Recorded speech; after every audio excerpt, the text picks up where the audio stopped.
Le directeur déchire la partition d'une jeune fille noire pour l'humilier, mais lorsqu'elle joue, même les jurés se lèvent pour l'applaudir. Abonnez-vous maintenant pour vivre ce voyage d'histoire vraie de dépassement, de foi et de nouveaux départs. L'air à West Ridge, Chicago, Illinois, avait une odeur particulière. Ce n'était pas seulement la fumée des vieux bus ou le reliquat de friture qui s'échappait des restaurants de quartier. C'était l'odeur de la résilience, mêlée à la poussière des rêves oubliés. Léa Parker, avec ses 11 ans et une stature qui la faisait paraître encore plus jeune, connaissait cette odeur comme la paume de sa main. Elle la respirait dans chaque rue pleine de nids de poules, dans chaque sirène qui déchirait la nuit, dans chaque brique décolorée de la community school. Pour la plupart, le quartier était un labyrinthe de cul-de-sac, un écho constant de promesses non tenues. Mais Léa voyait autre chose. Elle voyait la danse des ombres sur les murs tagués, entendait la cadence rythmique des gouttières sur les toits percés, sentait la vibration de la vie pulsant sous l'asphalte fissuré. Et, par-dessus tout, elle entendait de la musique. Pas la musique qui passait à la radio ou celle qu'on apprenait en cours. C'était une mélodie intrinsèque au chaos, une symphonie silencieuse que seule elle semblait capter. Sa maison, un petit appartement au 3e étage d'un immeuble qui semblait plier sous le poids du temps, était un sanctuaire d'amour et de fatigue. Brenda Scott, sa mère, était la personnification de la force. Veuve depuis que Léa avait 4 ans, Brenda tissait sa vie en double quart caissière de supermarché le jour, seau et balai la nuit. Les mains calleuses et les yeux lourds de sommeil étaient la preuve d'une bataille quotidienne, mais le sourire qu'elle réservait à Léa était toujours léger, un baume pour l'âme de sa fille. « Comment s'est passée l'école, mon amour ?» demandait Brenda, même quand son corps réclamait du repos. Léa, avec une étincelle dans les yeux que Brenda ne voyait chez personne d'autre, racontait ses découvertes, ses petits secrets. C'étaient des histoires qui n'impliquaient pas de poupées ou de jeux de rue, mais plutôt la façon dont la lumière du soleil se brisait sur la vitre poussiéreuse de la salle de musique, ou le son que le vent faisait en sifflant à travers les fissures du toit. Brenda écoutait, et à chaque hochement de tête, Léa sentait une scène s'ouvrir pour elle. Le piano de la community school n'était pas un instrument, c'était une relique. Un survivant d'innombrables générations d'élèves, avec des touches manquantes, une pédale cassée et un son qui désaccordait en une lamentation constante. Les professeurs le considéraient comme une blague, une gêne. Mais pour Léa, c'était un portail. Elle le découvrit par hasard, un jour où la cruauté de ses camarades la poussa à se réfugier dans la salle de musique, une cachette poussiéreuse où le silence était son seul ami. Ses petits doigts, presque par instinct, touchèrent une note. Un son imparfait, mais qui résonna dans son âme comme un appel. Et à partir de ce jour-là, elle ne voulut plus jamais en sortir. Léa n'a pas eu de cours formels. Son apprentissage était une mosaïque d'observation et d'intuition. Des heures passées devant un vieil ordinateur à la bibliothèque de l'école, à regarder des vidéos floues de concerts classiques. Des nuits blanches, à écouter des mélodies sur son téléphone et à essayer de reproduire les sons à l'oreille. Ses doigts, autrefois maladroits, commencèrent à danser sur les touches, racontant des histoires que les mots ne pouvaient exprimer. C'étaient les histoires de son cœur, criant à travers chaque accord. Madame, la professeure de musique, fut la première à la remarquer. Une femme à la voix douce et au regard fatigué, mais qui possédait une sensibilité rare. Elle voyait en Léa quelque chose que le système avait oublié, un talent brut, une âme pure. Après les cours, pendant que l'école se vidait, Madame est restée. Non pas comme une maîtresse, mais comme une gardienne. Elle la guidait, accordait ce qu'elle pouvait sur le vieux piano, corrigeait la posture de Léa, suggérait de nouvelles mélodies. C'était un partenariat silencieux, bâti sur la confiance et la passion pour la musique. Pendant que Léa se déployait au piano, le reste de l'école la remarquait à peine. C'était la fille étrange, celle qui passait les récréations seule, celle qui portait des écouteurs comme un bouclier. Elle n'était pas populaire, ne correspondait pas aux standards de beauté imposés par les préadolescents. Mais quand ses doigts touchaient les touches, quelque chose se transformait. Elle devenait la mélodie, l'harmonie, l'essence même de la musique. Brenda, sa mère, ne comprenait rien à la musique classique. Mais chaque soir, quand elle rentrait à la maison, Léa l'attendait les mains agitées et un tas de feuilles gribouillées de partitions qu'elle créait elle-même. Brenda souriait, un sourire qui allait au-delà de la compréhension, et répétait la même phrase, comme un mantra, qui jouera sur une grande scène un jour, Léa. Je n'ai rien à te donner, mais tu as un don, ma fille. La vie de Léa, jusqu'alors un murmure, était sur le point de devenir un cri.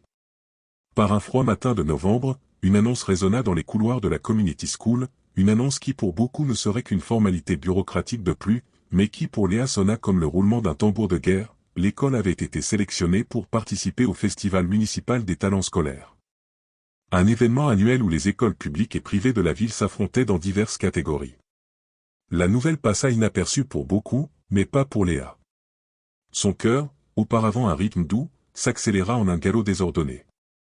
Cette nuit-là, le sommeil fut un luxe inatteignable. Léa passa des heures sur son téléphone, écoutant des audios, notant des extraits de pièces classiques, combinant des mélodies qui habitaient déjà son esprit. Le lendemain, Madame trouva Léa l'attendant dans la salle de classe, les yeux fixes, une détermination silencieuse sur son visage. « Je veux représenter l'école au piano », déclara Léa, la voix ferme malgré l'anxiété. La professeure hésita. Le piano de l'école était une ruine. Léa n'avait pas de vêtements appropriés, ni de partition professionnelle. Et, surtout, aucune école publique n'avait gagné cette compétition depuis des années.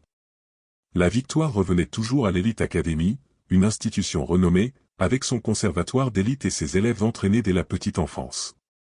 Mais quand Léa joua, là, devant elle, les mains tremblantes et les yeux fixes, Madame ne put nier. C'était quelque chose de rare. C'était l'âme.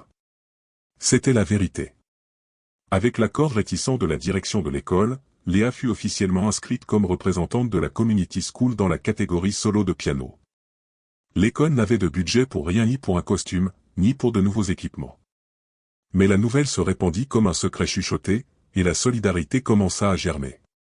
Des professeurs donnèrent des chaussures, une dame de ménage cousit une robe noire simple, et le concierge, Paul, promit d'essayer de réparer le piano avec du ruban adhésif et de la bonne volonté.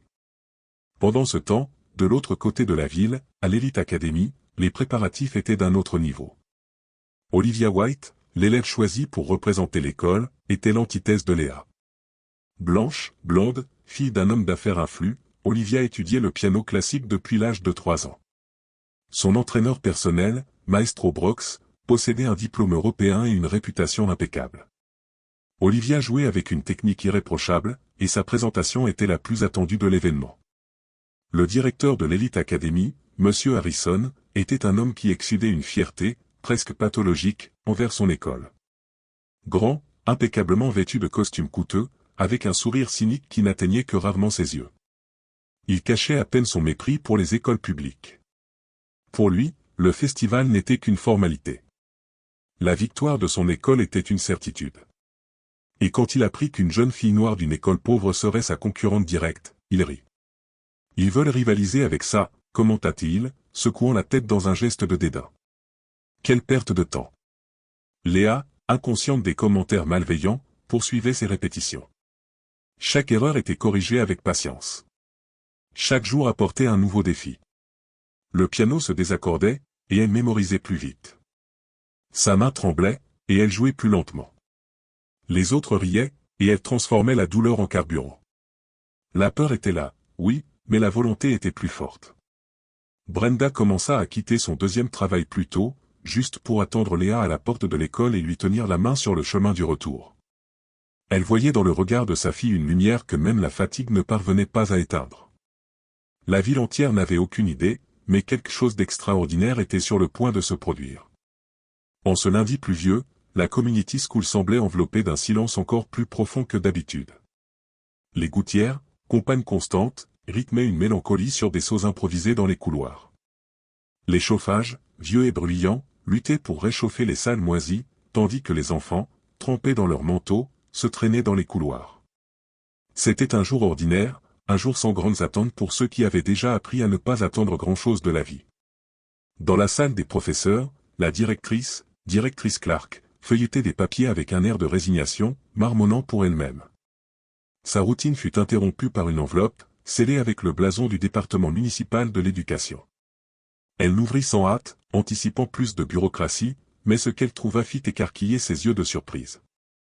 L'invitation était là, claire et officielle. L'école avait été sélectionnée pour le Festival municipal des talents. Des années d'oubli, et maintenant, une invitation. Immédiatement, elle convoqua une réunion avec les professeurs. Beaucoup réagirent avec incrédulité, certains même avec des rires amers. On a à peine de l'argent pour imprimer des examens, et maintenant on va faire un spectacle, grommela l'un d'eux, la voix empreinte de scepticisme. Mais madame, assise dans un coin, resta silencieuse un instant. Puis, elle leva la main, la voix douce, mais ferme, « Je crois que nous avons une élève qui peut représenter l'école. Elle n'a pas besoin de luxe, elle a juste besoin d'une chance. » La directrice hésita, mais la conviction dans les yeux de madame la fit consentir. Le lendemain matin, Léa fut appelée dans la salle de madame. En entrant, le cœur serré, elle pensa qu'elle avait peut-être fait quelque chose de mal. Sa capuche était déchirée, ses baskets mouillées. Mais quand la professeure sourit et dit, « Léa, veux-tu représenter l'école au festival ?» le monde sembla s'arrêter. Elle ne répondit pas immédiatement. Ses yeux brillèrent, mais le poids de la peur l'accompagna. Mais si je me trompe ?» Madame répondit avec une fermeté que Léa n'oublierait jamais, « Et si tu ne te trompes pas ?» Léa quitta la pièce sans savoir si elle devait pleurer ou courir. Cette nuit-là, Brenda rentra plus tôt. Les mains glacées de sa fille agrippèrent les siennes avec force. « Maman, ils m'ont choisi. »« Choisi pourquoi, ma fille ?»« Pour jouer du piano au festival de la ville. » Brenda ne répondit pas immédiatement. Elle regarda fixement sa fille, comme si elle essayait de déchiffrer la vérité dans ses yeux. La dernière fois que quelqu'un de cette école avait participé à un festival, c'était il y a plus d'une décennie. Mais là, il y avait sa fille, petite, décidée, les yeux pleins d'une joie qu'elle n'avait pas vue depuis longtemps. Cette nuit-là, Léa ne dormit pas. Elle passa des heures à écouter et réécouter ses chansons préférées, griffonnant des combinaisons de mélodies dans un vieux carnet de croquis. Elle savait que si elle se trompait, tout le monde rirait. Que si elle jouait faux, on dirait que c'était la faute de la mauvaise école, de ses origines, de sa couleur. Mais si elle réussissait? Le lendemain, elle et madame commencèrent à monter le répertoire. Elles optèrent pour une pièce qui unissait des éléments de musique classique à une touche contemporaine, une mélodie puissante et émotive qui commençait doucement et gagnait en force à chaque mesure. Ce serait risqué, mais Léa voulait émouvoir, pas seulement montrer sa technique. Elle voulait toucher l'âme de ceux qui écoutaient. Tandis que Léa luttait contre les limites d'un piano cassé et un temps limité, de l'autre côté de la ville, le directeur M. Harrison préparait déjà la vitrine de l'Elite Academy. Il avait désigné Olivia White comme représentante, l'étoile de l'école qui avait déjà remporté des compétitions nationales et qui avait une présence scénique impeccable. Olivia répétait sur un piano Steinway à queue, dans un auditorium à l'acoustique professionnelle. Elle avait des cours tous les jours avec un professeur particulier et une chorégraphe pour l'orienter sur la posture, le costume et même les expressions faciales. Pour M. Harrison, la victoire était déjà acquise. Quand il vit le nom de la Community School sur la liste des écoles participantes, il n'en fit pas grand cas. « C'est juste pour remplir les cases », dit-il à la coordinatrice. « C'est important de paraître inclusif, même si l'on sait qui mérite vraiment de gagner. » Le préjugé, bien que non directement exprimé, était évident dans chaque mot, chaque regard de dédain. Et cela ne s'arrêtait pas à lui. Dans les groupes de parents de l'Elite Academy, des commentaires circulaient déjà. Ce sera intéressant de voir comment cette école publique va s'en sortir. Vont-ils apporter des tambours ou des percussions? J'espère qu'ils n'embarrasseront pas les vrais enfants. Léa ne connaissait pas ces commentaires, mais elle sentait le poids de représenter bien plus que son école. Au fond, elle savait qu'en montant sur cette scène, elle serait jugée non seulement en tant qu'élève, mais en tant que symbole. Et cela faisait mal. L'école publique fit ce qu'elle put. Le concierge Paul réussit à ajuster la pédale du piano avec un système en caoutchouc et du ruban adhésif. Une professeure d'art donna un foulard de soie bleue qui allait avec la simple robe noire que Brenda lava et repassa avec soin. Un groupe d'élèves s'offrit pour coiffer Léa. Ce qui manquait en argent, ils le suppléaient en solidarité. Une semaine avant la présentation, Léa fit une répétition générale. La salle de musique était remplie de professeurs et de collègues curieux. Elle s'assit, ferma les yeux et commença. Le son était encore imparfait, mais l'émotion était réelle. En terminant, il y eut un silence. Puis, une timide salve d'applaudissements. Timide non par manque de volonté, mais par surprise. Personne n'imaginait que cette jeune fille silencieuse cachait tant de pouvoir dans ses mains. Madame s'approcha et dit les larmes aux yeux, « Tu vas briller, Léa. Ils ne sont pas prêts pour toi. » Et au fond, Léa commença à y croire. Le jour de la présentation approchait. Et ce qu'elle ignorait, c'est que, là, sur cette scène illuminée, le monde serait différent. Les rires seraient plus forts, la cruauté plus explicite, mais ce serait aussi là qu'elle découvrirait le vrai son de la liberté. Léa arrivait à l'école tous les jours 1 heure plus tôt, même avec le froid mordant la peau et le soleil encore caché à l'horizon. Elle insistait. Le concierge Paul, avec ses mains calleuses et sentant toujours la graisse, était le premier à ouvrir les portes. Quand il voyait Léa attendre dehors, les mains enfouies dans son manteau usé, il souriait et disait « Il y a du café dans la petite pièce, pianiste ». Elle souriait en retour, timide, ne répondait pas, mais ses yeux en disaient plus que 1000 mots.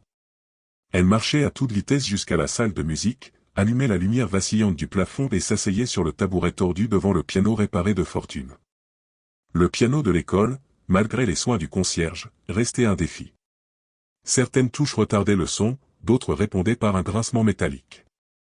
La pédale droite, responsable du maintien des sons, ne fonctionnait qu'à moitié. Léa apprit à compenser cela avec le rythme de ses doigts, créant sa propre technique, adaptée aux déficiences de l'instrument. Pendant qu'elle s'entraînait avec âme et discipline, les conditions autour d'elle ne coopéraient pas. La salle de musique servait aussi d'entrepôt. Il y avait des chaises empilées dans un coin, de vieilles boîtes de livres déchirées et un chauffage qui claquait plus qu'il ne chauffait. Mais pour Léa, cet espace était sacré. Madame faisait de son mieux pour l'aider, restant après les heures, corrigeant les notes avec le peu de connaissances formelles qu'elle avait. Mais il y avait des jours où elle-même se sentait coupable de ne pas pouvoir offrir plus. Elle savait à quel point Léa s'efforçait et à quel point le monde extérieur serait impitoyable avec le moindre de ses échecs. « Léa, souviens-toi que tu n'as pas besoin d'être parfaite, disait-elle. « Je sais, répondait la jeune fille, mais je veux l'être, juste une fois. » Pendant ce temps, à l'Elite Academy, le décor était tout autre. Olivia White s'entraînait dans une salle insonorisée, avec des miroirs au mur et 2 pianos à queue impeccablement accordés. Elle avait des cours 3 fois par semaine avec Maestro Brox, qui ne tolérait ni les erreurs ni le manque d'expression. Il ne suffit pas de jouer juste, Olivia, il faut t'émouvoir. Fais en sorte que tu sois la seule chose vivante sur cette scène, disait-il. Olivia, habituée à la pression depuis son plus jeune âge, obéissait, mais même elle ne pouvait échapper à la comparaison avec l'improbable concurrente. Depuis qu'elle avait appris qu'une fille d'une école publique jouerait aussi du piano, elle était curieuse. Elle demanda au directeur Monsieur Harrison qui était la fille. Une élève de la Community School. Noire, seule, elle jouera sur un piano prêté. Ne vous inquiétez pas, Olivia, vous avez déjà gagné, répondit-il avec dédain. Ces mots restèrent dans la tête d'Olivia, non par peur de perdre, mais parce que quelque chose en elle doutait de cette certitude. Pendant ce temps, Léa s'entraînait la nuit à la maison, dans l'air. Oui, sans piano. Elle dessinait les touches avec du ruban adhésif sur une planche de bois et jouait en silence. Elle mémorisait la séquence des notes, s'entraînait autant avec un métronome numérique sur son téléphone et faisait pleurer sa mère sans jouer une seule mélodie. Brenda suivait les répétitions comme elle pouvait. Après avoir fait la vaisselle toute la nuit dans un restaurant, elle s'asseyait sur le canapé, les pieds gonflés, tandis que Léa glissait ses doigts sur les touches imaginaires. « Comment peux-tu jouer sans son, ma fille ?» demandait-elle, impressionnée. « Parce que je l'entends ici, maman », disait Léa en tapotant légèrement sa poitrine. À l'école, des commentaires commencèrent à circuler. Certains élèves se moquaient de l'engagement de Léa. À quoi bon tant d'efforts? Ces juges n'applaudissent que les gens de l'Elite Academy. Tu vas te couvrir de ridicule sur cette scène avec ce piano de foire. Elle écoutait, sentait, mais ne répondait pas. Elle gardait tout et le transformait en musique. La tension montait à mesure que le jour de la compétition approchait. Léa commença à souffrir d'insomnie, de maux d'estomac et de cauchemars où elle ratait tout devant le public. Brenda remarqua, « Ma fille, si tu veux abandonner, c'est bon.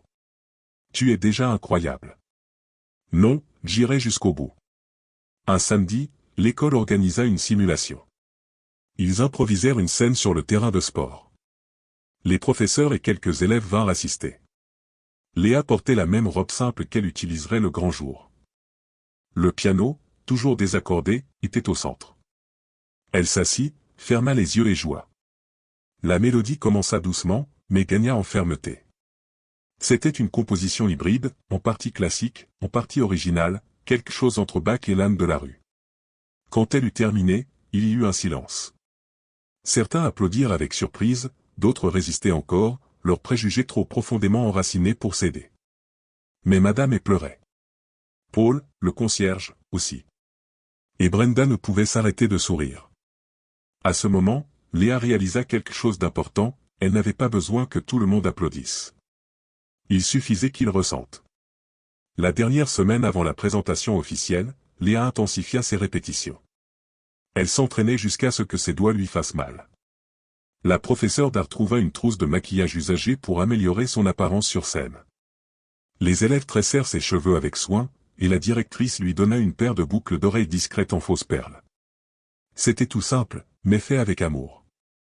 Et au fond, Léa savait, c'était plus qu'une présentation. C'était une chance de montrer que le talent et la vérité peuvent naître là où on s'y attend le moins, et le monde allait bientôt le découvrir. Monsieur Harrison n'était pas seulement le directeur de l'Elite Academy, il était la personnification d'une idéologie. Grand, élégant, toujours impeccable dans ses costumes sur mesure et avec des montres qui valaient des fortunes, sa présence dominait n'importe quel environnement. Mais derrière le sourire contrôlé et les discours polis sur l'excellence éducative, se cachait un homme froid, élitiste et profondément enraciné dans ses préjugés. Pour lui, la vraie éducation ne fleurissait que dans les berceaux dorés, le reste n'était que charité, un assistanat qui dénaturait le concept de mérite. Le mérite, à ses yeux, était un héritage, pas une conquête. Lorsque la liste officielle des écoles participant au festival municipal de talent arriva sur son bureau, ses yeux parcoururent rapidement les noms, comme on feuillette quelque chose d'insignifiant. Mais alors, il s'arrêta. Community School, catégorie piano solo. Une ride se forma sur son front. Piano? Ils ont encore des cours de musique dans cette école, commenta-t-il, un rire sec s'échappant, tandis que son assistante, téléphone à la main, confirmait, il semble que oui. Ils ont inscrit une élève nommée Léa Parker. Monsieur Harrison laissa échapper un rire bas et sarcastique. Laissez-moi deviner. Afro-américaine? Élève boursière? En fait, oui. Noire, 11 ans. Il semble qu'elle soit autodidacte. Ah, parfait. Encore une scène émouvante pour plaire aux juges progressistes. Est-ce une compétition ou un feuilleton, grommela-t-il, passant déjà à autre chose. Pour Monsieur Harrison, la seule élève ayant une réelle chance de briller était Olivia White, sa protégée préférée. Fille de l'un des plus grands donateurs de l'école, Olivia était le genre d'élève qu'il adorait exhiber, blanche, éduquée, parlant couramment le français et avec 7 certificats internationaux de musique classique. Sa présentation au festival serait l'apogée de la perfection technique et, pour Monsieur Harrison, la seule gagnante possible. Cependant, il savait que la compétition avait changé ces dernières années. Les jurys étaient désormais plus attentifs à la représentativité, aux histoires de dépassement, aux émotions. Cela irritait profondément Monsieur Harrison, qui voyait ces changements comme des menaces à la tradition et à l'excellence qu'il chérissait tant. Lors de la première réunion générale des écoles, avant le festival, Léa et sa professeure, Madame A, se présentèrent timidement au Grand Symphony Hall, Boston, Massachusetts, où le tirage au sort de l'ordre de présentation aurait lieu. La salle était remplie de directeurs, professeurs et quelques élèves représentants. La plupart portaient des vêtements habillés, des manteaux chers, des chaussures cirées. Léa, avec sa robe simple et les mêmes baskets lavées, se sentait comme un poisson hors de l'eau. Monsieur Harrison les vit dès leur entrée. Il reconnut immédiatement la professeure de l'école publique, une femme au visage doux, à l'air fatigué, mais digne. Et à côté d'elle, la petite fille noire, avec des tresses et des yeux qui évitaient le contact direct. Il s'approcha à pas lents et avec un sourire qui n'atteignait pas ses yeux. « Madame, quelle surprise de vous voir ici. Je ne savais pas que la Community School participait encore à ces événements. Nous avons été invités, oui. Notre élève Léa se produira, dit la professeure, gardant sa contenance. Monsieur Harrison regarda Léa comme on examine une pièce de musée. Ah oui? Intéressant. Solo de piano, n'est-ce pas? Oui, monsieur, répondit Léa, doucement. Eh bien, j'espère que vous avez un bon piano là-bas. La jeune fille aura besoin de toute l'aide possible, dit-il, clignant de l'œil à son assistante et s'éloignant avec le même sourire cynique. Léa sentit son visage s'échauffer. La phrase semblait inoffensive pour qui ne l'écoutait pas attentivement, mais elle portait le poids de siècles de mépris. Après le tirage au sort, il fut décidé que l'Elite Academy se présenterait avant la Community School. Monsieur Harrison sourit en apprenant la nouvelle. C'est mieux ainsi. Cela montre clairement au public ce qui est l'excellence et ce qui est l'effort, dit-il à haute voix, assez fort pour que Léa et Madame l'entendent. Les jours suivants, M. Harrison intensifia les répétitions d'Olivia. Il engagea un caméraman pour filmer sa présentation et un éclairagiste professionnel pour coordonner la lumière de la scène. Il voulait transformer la performance de l'Elite Academy en un spectacle digne d'applaudissements et, surtout, intimider quiconque viendrait après. Pendant ce temps, il continuait de répandre des commentaires voilés parmi les juges, les parents et les professeurs. L'initiative d'inclusion est belle, bien sûr, mais soyons réalistes. Le talent exige de la préparation. On n'apprend pas le piano sur YouTube, disait-il lors des réunions. Monsieur Harrison ne le savait pas, mais ses paroles étaient entendues et notées, non par des journalistes, mais par les chœurs qu'il sous-estimait. Des chœurs comme celui de Léa. La jeune fille, même sans comprendre tous les gestes et les mots du directeur, sentait. Elle voyait les regards, sentait l'énergie et, sans dire un mot, elle se jura, ce ne sera pas facile, mais je le montrerai. Je le montrerai à tous. Au fond de son cœur, il ne s'agissait plus seulement de musique, il s'agissait de prouver qu'elle existait, qu'elle était quelqu'un, que son histoire méritait aussi d'être entendue. Et la scène était de plus en plus proche. Le jour du festival arriva enfin. C'était un matin froid, mais ensoleillé, le genre de jour où l'air semble porter à la fois promesse et danger. Léa se réveilla tôt, sans que le réveil sonne. Son cœur battait si fort qu'il semblait vouloir s'échapper de sa poitrine. Brenda était déjà debout, préparant le petit déjeuner, même après une nuit entière au quart de nettoyage. Dans la cuisine simple, avec une odeur de pain grillé et de café léger, la mère et la fille échangèrent de longs regards. « Aujourd'hui, c'est le grand jour, ma fille, » dit Brenda. « Peu importe ce qui arrive, je suis déjà si fière. » Léa sourit légèrement, mais ne put cacher la tension sur son visage. « Et si je me trompe, maman ? » « Alors trompe-toi avec dignité, mais je sais que tu ne te tromperas pas. » Avec sa robe noire propre et repassée, ses cheveux délicatement tressés par l'une de ses camarades de classe et le foulard bleu autour du cou, cadeau de la professeure d'art, Léa ressemblait à une petite guerrière. Elle n'avait ni bijoux, ni talons, ni maquillage élaboré, mais elle avait quelque chose que personne d'autre là-bas ne portait, la vérité. L'arrivée sur le lieu du festival fut comme entrer dans un autre monde. Le Symphony Hall, Boston, Massachusetts, avec sa façade imposante de colonnes et de hautes fenêtres, intimidait. Dehors, des bus scolaires de luxe amenaient les élèves de l'Elite Academy et d'autres écoles privées. Des chauffeurs en uniforme, des coordinateurs avec des planches et des parents en voitures importées complétaient le tableau. L'école de Léa arriva dans un vieux bus qui grinçait à chaque virage. Les quelques professeurs et élèves qui accompagnaient la délégation tentaient de garder leur contenance, mais étaient clairement mal à l'aise. En descendant, Léa vit le groupe de l'Elite Academy réuni à l'entrée, riant fort. Olivia, impeccable dans sa robe blanche, tapait quelque chose sur son téléphone. Monsieur Harrison, de loin, observait tout avec son sourire calculé habituel. Léa et Madame et passèrent devant eux. La conversation s'arrêta une seconde. Monsieur Harrison lança un regard condescendant. « Ah, les représentants de la culture alternative sont arrivés, murmura-t-il, juste assez fort pour être entendu. Plus tard, dans le hall intérieur du théâtre, les participants étaient regroupés, attendant l'ordre de passage. Léa essayait de se concentrer, mais il était difficile d'ignorer les chuchotements. Un groupe d'élèves de l'Elite Academy s'approcha discrètement, et une fille blonde avec un diadème brillant dans les cheveux regarda Léa des pieds à la tête. « C'est avec cette robe que tu vas te présenter ?» demanda-t-elle, sans cacher son sarcasme. « Waouh ! Super créatif !» dit une autre. On dirait un truc de friperie communautaire. Léa resta silencieuse, regarda Madame, qui se contenta de lui serrer discrètement la main.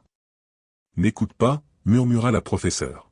« La scène est à toi, pas à eux. » Mais les attaques ne s'arrêtèrent pas là. Des parents d'élèves d'écoles privées commencèrent aussi à commenter à voix basse, mais avec malice. « C'est pour paraître inclusif, n'est-ce pas ? Un vrai piano refusera de jouer tout seul pour elle. » Même certains juges échangeaient des regards avec des sourires gênés, non par mauvaise intention, mais par de faibles attentes. La fiche technique de la présentation de Léa mentionnait « instrument fourni par l'événement, sans accompagnement technique ». En revanche, Olivia utiliserait un piano importé et aurait le son testé à l'avance. Brenda, assise discrètement dans les dernières rangées du public, serrait les mains sur ses genoux. Elle vit sa fille être regardée comme une curiosité, non comme une artiste. Et cela la blessa plus que toute offense directe. Le directeur M. Harrison, avant l'ouverture officielle, trouva encore le temps de passer près de Léa en coulisses. « Bonjour, pianiste. Prête pour votre petit spectacle ?» Elle le regarda une seconde.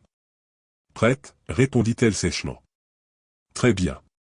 Mais attention, parfois, quand on essaie d'imiter les grands, le ton est faux, dit-il, avant de tourner le dos. » La tension augmentait minute après minute. La scène était montée, les juges à leur siège, les projecteurs allumés. L'événement commença par un bref discours du maître de cérémonie et, ensuite, l'ordre des présentations fut annoncé. L'Elite Academy se présenterait en premier. La Community School viendrait juste après. Brenda ferma les yeux un instant, le cœur battant.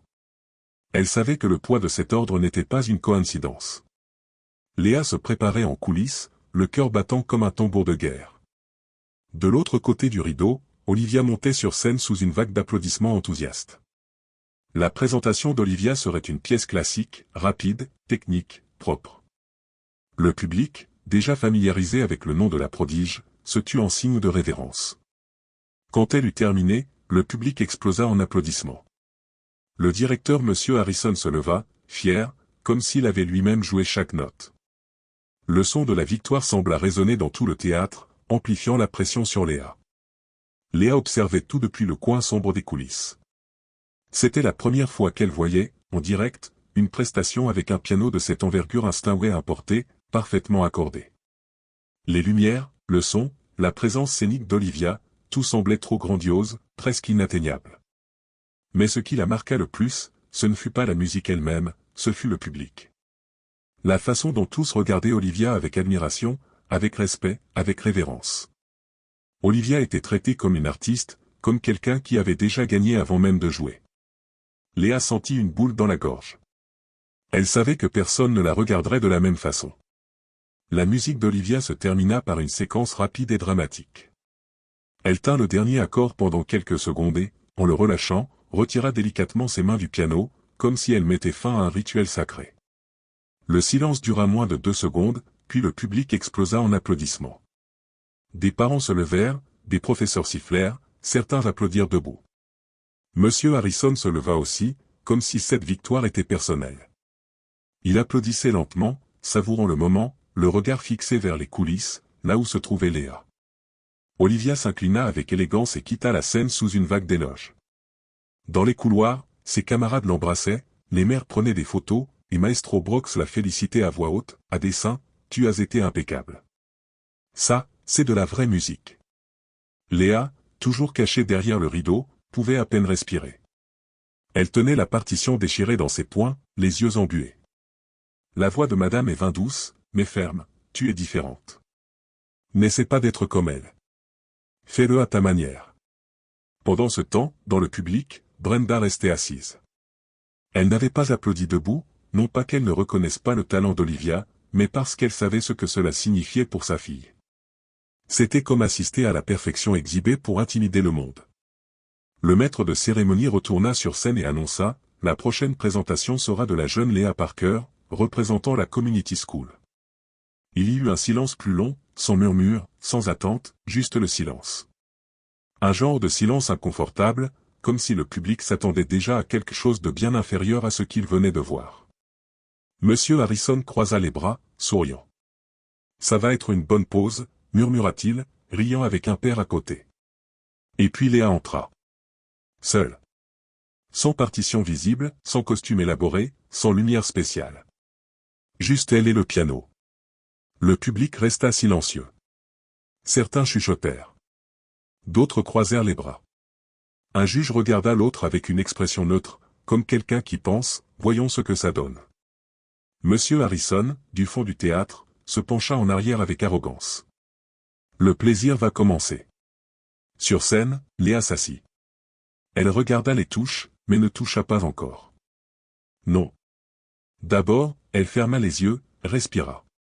Elle se souvint de sa mère, du visage de Madame et, des matins froids dans la salle de musique cassée, du piano de ruban adhésif à la maison, des mains calleuses du concierge Paul et du rire de Monsieur Harrison résonnant dans sa tête. Elle n'avait pas de partition, mais elle avait quelque chose qu'Olivia ne pouvait pas copier. Elle avait une âme.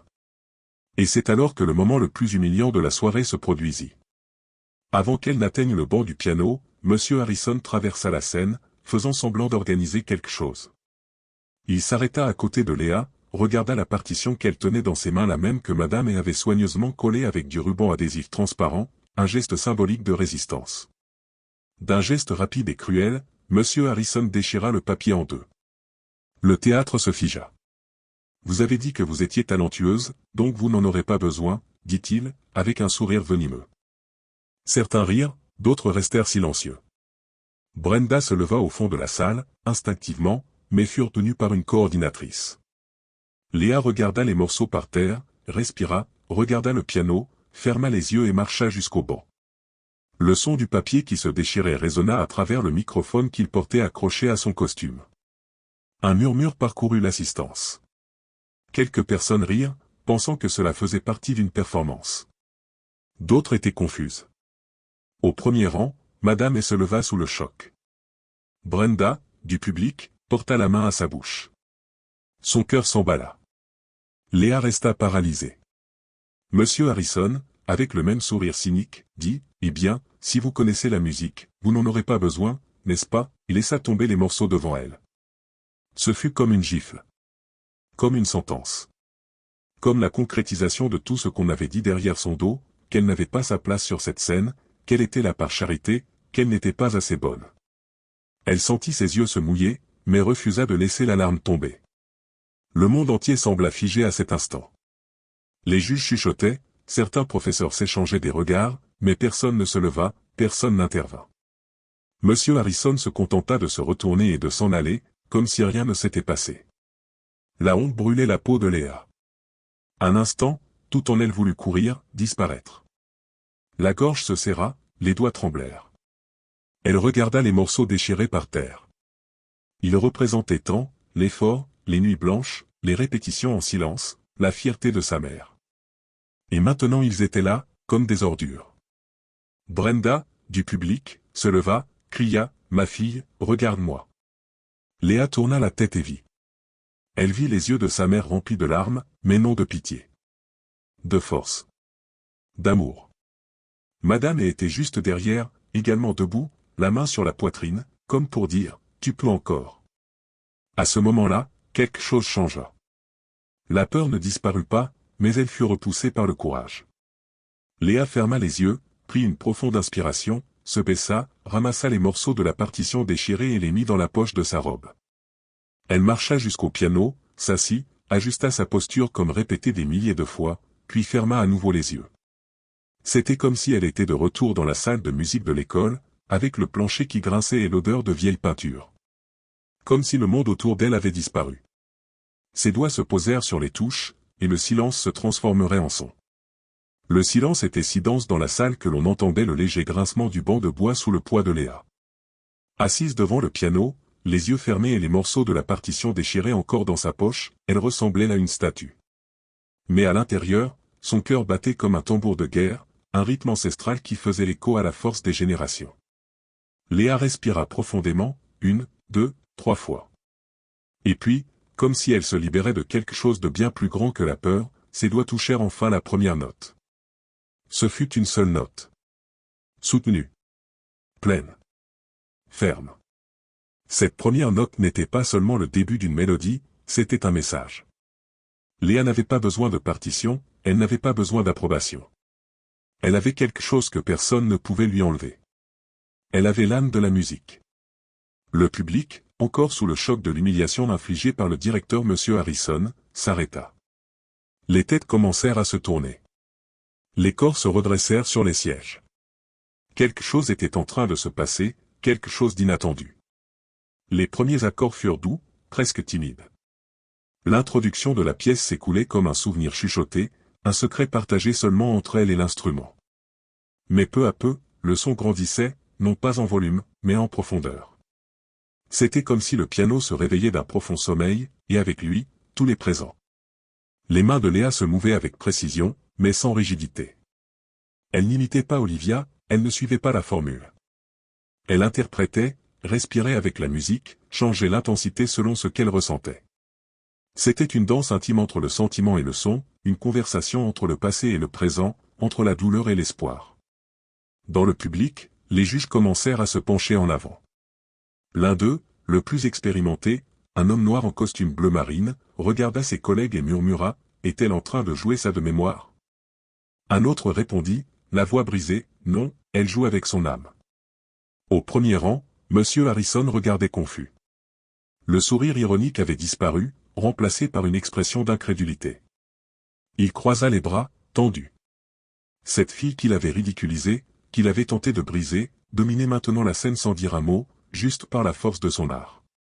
Brenda regardait, des larmes coulant silencieusement sur ses joues. Elle ne pleurait pas seulement de fierté. Elle pleurait pour tout ce qu'elle avait vécu, pour tout ce que Léa portait. Elle pleurait parce que, à ce moment-là, elle voyait sa fille être enfin entendue, non seulement par elle, mais par un théâtre entier. La mélodie se poursuivit jusqu'au milieu de la pièce. Un passage difficile, avec des sauts rapides et des changements rythmiques intenses. C'était le genre de passage qui exige une concentration totale et une formation technique que Léa n'avait jamais eue. Mais elle l'exécuta avec une précision surprenante, non pas parfaite, mais réelle, vivante, palpitante. Chaque note était un morceau de son histoire, un écho de ses luttes et de sa résilience. À chaque note, le public était entraîné dans l'histoire que Léa racontait sans mots. Il ne connaissait pas le nom de la pièce, ne connaissait pas l'origine de la jeune fille, mais il ressentait. Et c'était tout ce qui comptait. Sur scène, Léa se livrait entièrement. Elle n'était plus dans ce théâtre. Elle était dans la salle de classe abandonnée de l'école, avec l'odeur de moisissure et le piano désaccordé. Elle était à la maison, jouant dans l'air, les mains sur la planche de bois. Elle se souvenait du visage fatigué de sa mère, des rires de ses camarades, des mots du directeur. Chaque souvenir devenait musique, et la musique devenait justice. Quand elle arriva au point culminant de la pièce, Léa leva légèrement ses poignets. Son corps entier semblait propulsé par l'émotion, et alors, avec un impact puissant, elle fit pleurer le piano, non de douleur, mais de libération. La dernière séquence de notes fut jouée avec délicatesse, un long soupir, une fin pleine de signification. Elle tint la dernière note, la soutint, la relâcha. Silence. Une seconde. 2. 3. Et puis, un applaudissement. Puis, un autre. Et un autre. Soudain, tout le théâtre explosa en applaudissements. Mais pas des applaudissements protocolaires. C'étaient de vrais applaudissements, de ceux qui viennent du cœur, qui traversent le corps. Certains se levèrent, puis d'autres. En quelques secondes, tout l'auditorium était debout, applaudissant une jeune fille qui, quelques minutes auparavant, avait été ridiculisée. Les juges applaudissaient, certains pleuraient ouvertement. Le maître de cérémonie tenait ses mains sur sa tête, surpris, les yeux humides. Les professeurs des autres écoles applaudissaient aussi en silence, visiblement touchés par la performance qu'ils venaient de voir. Et au milieu du public, immobile et sans réaction, Monsieur Harrison. Il essayait de cacher son malaise, mais son visage disait tout. Sa certitude avait été écrasée par la musique, par la jeune fille qu'il avait tenté de faire taire. Léa restait assise, regardant le public les yeux embués. Elle ne savait pas quoi faire. Jamais elle n'avait été applaudie ainsi, elle ne savait pas comment réagir, jusqu'à ce que, du fond du public, la voix de Brenda résonne, tremblante mais ferme, « Lève-toi, ma fille. Montre-leur qui tu es. » Léa se leva, et le théâtre s'écroula. Ce qu'elle ne savait pas, c'est que ce moment n'était pas seulement un applaudissement, c'était un commencement. Toujours debout sur scène, Léa regardait le public, les yeux embués. Les applaudissements continuaient, longs, sincères et, par-dessus tout, mérités. Elle tenait ses mains jointes devant elle, encore sous le choc. Elle ne savait pas quoi faire, elle n'avait pas répété pour ce moment. Après tout, jusqu'à cet instant, elle ne s'était jamais imaginée être applaudie debout par tout un théâtre. Mais maintenant, c'était réel. Au premier rang, les juges se levèrent un par un, applaudissant avec vigueur. L'un d'eux, le plus âgé, un homme noir en costume bleu marine, à l'expression sereine et aux yeux profonds, regardait Léa comme quelqu'un qui reconnaît quelque chose de rare, de précieux, de vrai. Le maître de cérémonie monta sur scène, visiblement ému, tenant le microphone d'une voix étranglée.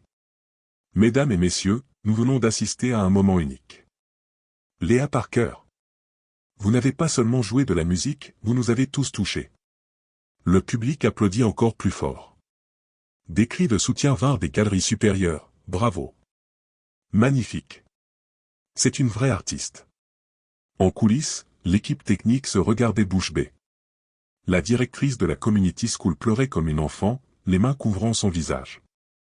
Madame, la professeure de musique, portait les mains à son visage, trop émue pour parler. Et Brenda. Brenda courait. Elle n'avait pas pu attendre. Elle courut par les couloirs latéraux et entra par le côté de la scène, ignorant les agents de sécurité et les protocoles. Elle arriva près de sa fille, essoufflée, le visage mouillé de larmes. Léa la vit et courut vers elle. Les deux s'embrassèrent au centre de la scène, devant tout le monde. Ce fut le moment le plus humain, le plus vrai de la soirée. Une mère, une fille et une victoire qui allaient bien au-delà des trophées. Mais le moment de justice n'était pas encore terminé. Le jury demanda la parole. L'un des organisateurs monta sur scène et appela les directeurs des écoles pour l'annonce officielle des notes. Monsieur Harrison s'approcha lentement, sans la même arrogance qu'avant. Ses yeux évitaient le contact direct. Le sourire habituel n'apparut pas. Le juge principal prit le microphone. Ce festival a toujours valorisé la technique, le talent et la discipline, mais cette année, quelque chose nous a touchés de manière encore plus profonde. Cette année, nous avons vu l'âme de la musique être touchée par quelqu'un qui représente tout ce que l'art devrait être, courage, vérité et cœur. Il se tourna vers Léa. Léa Parker, votre présentation a été la plus émouvante et la plus authentique que nous ayons jamais vue sur cette scène. Silence. Et c'est avec honneur que nous vous annonçons comme la gagnante de la catégorie piano solo, représentant la Community School. Le public explosa de nouveau en applaudissements. Des élèves d'autres écoles se levèrent pour applaudir. Certains professeurs qui s'étaient moqués applaudirent maintenant embarrassés. Et Olivia, la jeune prodige de l'Elite Academy, observait tout en silence, assise, avec une expression mêlant respect et une pointe de honte. Monsieur Harrison fut appelé sur scène pour recevoir la mention honorable de l'école, mais il refusa. Ce n'est pas nécessaire, dit-il sèchement, et se retira discrètement par le côté, comme quelqu'un qui fuyait sa propre défaite. La cérémonie se poursuivit, mais personne ne prêtait plus attention aux autres récompenses. Le sujet de la soirée n'était qu'un, la jeune fille de l'école publique qui avait ému toute la ville avec son piano. Léa reçut le trophée, une simple statuette dorée, mais qui dans ses mains semblait le monde entier. À ce moment-là, toutes les années d'invisibilité, de silence, de regarder le sol, furent remplacées par la lumière. La nouvelle se répandit vite. Le lendemain matin, les journaux de la ville affichaient des titres tels que « La jeune fille d'une école publique devient un symbole de dépassement au festival de talent, piano sans partition, mais avec âme, Léa Parker aime Boston, vaincue par l'émotion, l'élite assiste au tournant historique d'une jeune prodige des rues. » La directrice de l'école reçut des appels de soutien. Léa fut appelée pour des interviews. Des institutions offrirent des bourses d'études. Mais ce qui impressionnait le plus, c'est que Léa, partout où elle allait, répétait la même phrase, « Je n'ai pas gagné seule. C'était pour moi, pour ma mère, pour mon école et pour tous ceux qui ont déjà été traités comme s'ils n'avaient aucune valeur. » Elle n'a pas oublié d'où elle venait, ni qui l'avait aidée à y arriver. Quelques jours plus tard, la Community School organisa une petite cérémonie interne pour lui rendre hommage. Le vieux piano de l'école, avec ses touches défectueuses, fut décoré de fleurs. Tous les élèves étaient présents. Brenda parla, le micro tremblant dans ses mains. Madame pouvait à peine retenir ses larmes. Et Léa, elle, s'assit simplement de nouveau au piano et joua. Cette fois, avec ou sans partition, cela n'avait plus d'importance. La ville savait maintenant qui elle était et ne l'oublierait jamais. La ville parlait encore d'elle, mais Léa ne voulait que jouer. Les projecteurs vinrent rapidement, comme un coup de vent. La jeune fille qui, quelques semaines auparavant, s'entraînait en silence sur un piano cassé était maintenant dans les journaux, à la radio, sur les réseaux sociaux. Mais au milieu de toute cette agitation, il y avait quelque chose qui ne changeait pas, l'éclat dans ses yeux quand ses doigts rencontraient les touches. Car pour Léa, il ne s'agissait jamais de la célébrité, il s'agissait et il s'agirait toujours de liberté. L'histoire de la victoire de Léa se répandit comme un fil d'espérance parmi des milliers de familles dans les quartiers oubliés, dans les écoles négligées, dans les foyers étroits. Les enfants commencèrent à demander « Maman, est-ce que je peux aussi ?» Et les mères commencèrent à répondre « Oui, ma fille. Oui, mon fils. Tu as vu la fille au piano ?» Ce que Léa avait fait sur cette scène, c'était plus que gagner une compétition. Elle avait ouvert une porte. Dans les jours qui suivirent, la Community School devint un point de visite pour les journalistes et les éducateurs. Les gens voulaient comprendre comment une école avec si peu de ressources avait engendré un tel talent. Mais la réponse ne se trouvait ni dans les couloirs ni dans les murs écaillés, elle résidait dans la persévérance, dans le regard de la professeure qui avait cru, dans le soutien du concierge, dans l'affection d'une mère qui n'avait pas grand-chose, mais qui donnait tout ce qu'elle pouvait, amour et présence. Léa commença à recevoir des invitations d'institutions musicales pour des bourses, des ateliers, des événements. Certaines étaient dans d'autres villes, d'autres États. Un monde entier s'ouvrait devant elle, un univers de possibilités qui semblait auparavant inatteignable. Mais elle hésita. « J'ai peur de partir, maman. Et si je change? Et si je perds qui je suis ?» Brenda tint le visage de sa fille, les yeux fixés dans les siens, transmettant toute la force et la sagesse que la vie lui avait enseignée. « Tu ne perdras pas qui tu es. Tu vas juste le montrer au monde, et le monde changera grâce à toi. » Cette conversation resta gravée dans l'esprit de Léa, un mantra de courage et de détermination. Quelques jours plus tard, elle accepta une invitation à étudier avec une bourse complète dans une école de musique à Portland, Oregon, une opportunité qui pourrait transformer son avenir pour toujours. Mais avant de partir, elle voulut faire quelque chose de spécial. Elle demanda à la directrice de la Community School l'autorisation de donner un petit concert à l'école, avec une entrée ouverte à la communauté. Elle voulait remercier, partager, et jouer avec le vieux piano qui avait été sa première scène. L'événement fut simple. Une bannière écrite à la main, des chaises en plastique dans la cour, des fleurs improvisées apportées par les élèves. Mais l'ambiance était à la fête, à la célébration. Tout le quartier fut présent. Des personnes qui n'avaient jamais mis les pieds dans cette école vinrent juste pour voir la jeune fille qui avait touché le cœur de la ville. Léa entra sans bruit. Elle portait une chemise blanche et un jean, la simplicité qui la définissait. Elle s'assit devant le vieux piano, le même qui avait des touches enfoncées, qui avait besoin de rubans adhésifs pour maintenir la pédale. Elle regarda le public, sourit, et dit, d'une voix douce, mais chargée de signification, « C'était la première scène de ma vie, et c'est toujours la plus importante. » Et puis elle joua. Mais cette fois, quelque chose était différent.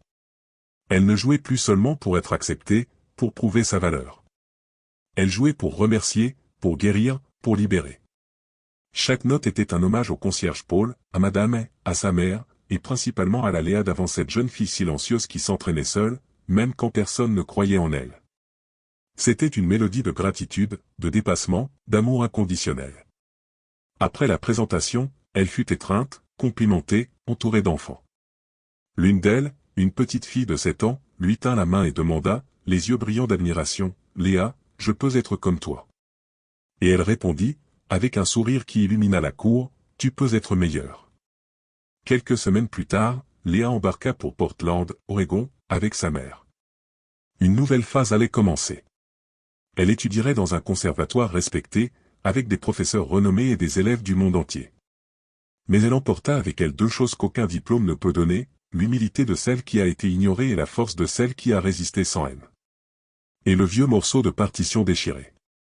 Elle le garda dans une petite boîte en bois, avec les premières partitions qu'elle avait griffonnées enfant, pour ne jamais oublier comment elle avait commencé. Pour ne jamais oublier d'où tu viens, dit Brenda, en faisant les valises. L'avenir était incertain, comme toujours, mais prometteur. Et s'il y avait quelque chose que Léa savait maintenant, c'est qu'elle n'avait besoin de personne pour lui dire qu'elle était capable. Elle savait qu'elle l'était. Elle sentait qu'elle l'était. Et maintenant, le monde entier le ressentait aussi. C'est l'histoire de Léa Parker, une jeune fille qui n'a pas eu besoin de partition pour émouvoir le monde. Une histoire de préjugés, d'arrogance, de douleur, mais surtout de courage, de dépassement et d'un talent qui ne peut être ignoré. La mélodie de Léa continue de résonner, un rappel que le véritable art transcende les barrières, que la voix la plus authentique émerge souvent du silence, et que la liberté est le plus beau des accords.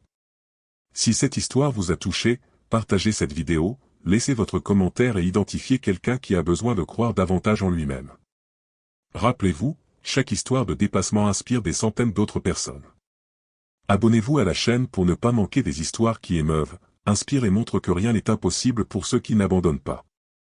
Et rappelez-vous, votre place est là où vous voulez être, ne laissez jamais personne dire le contraire.